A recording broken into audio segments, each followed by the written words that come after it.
Le jour se lève sur Libreville. Sur ce chantier, l'engin et les ouvriers du groupe Sogea s'activent.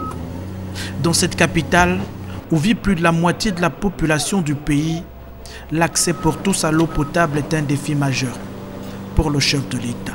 Jusqu'alors, on a un souci d'eau. Ce que vous faites là, c'est bien aussi, parce que c'est grâce au gros tuyau là, au château là, ils balancent l'eau qui nous envoie l'eau de passer par là. Nous souhaiterons que ce grand chantier, qui est dans le cadre des grands travaux, nous rende un bon service. Ce matin sur le site, Ali Bongo Ndimba est venu au plus près de ce projet structurant.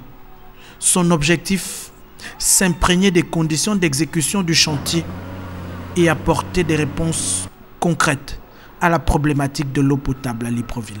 Les travaux étaient engagés sous l'impulsion de M. le Président de la République depuis 2010. On avait identifié que la contrainte était liée au transport, donc on a visité les travaux de construction de la conduite d'El 1200, c'est la plus grosse qu'on ait jamais posée au Gabon, qui part de Ntoum à Libreville, donc un linéaire de 33 km.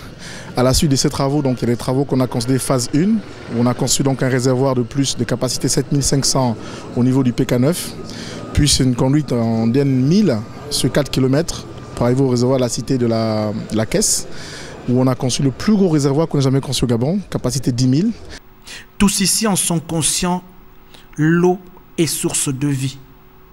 Dans une métropole à l'urbanisation galopante, la pose de cette canalisation devrait permettre de mieux adapter la croissance urbaine au développement de l'accès à l'eau potable.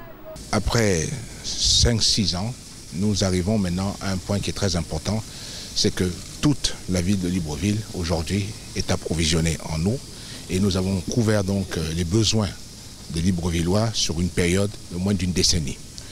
Évidemment, ça veut donc dire que les investissements ne devront pas s'arrêter puisque nous couvrons maintenant une décennie, que les investissements devront continuer. Plus de 500 km de conduite d'eau potable sont disponibles dans la capitale. La présence du chef de l'État ici au contact des populations rassure et laisse entrevoir de réels espoirs pour la vie au quotidien. Seconde étape de cette visite de terrain, la cité de la Caisse.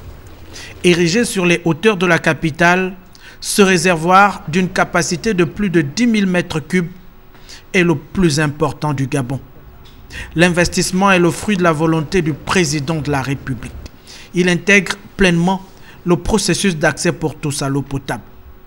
Arrivé sur les lieux au volant de son véhicule, le président de la République a repris les commandes pour une nouvelle étape et une nouvelle destination, toujours chargée d'ambition pour les populations.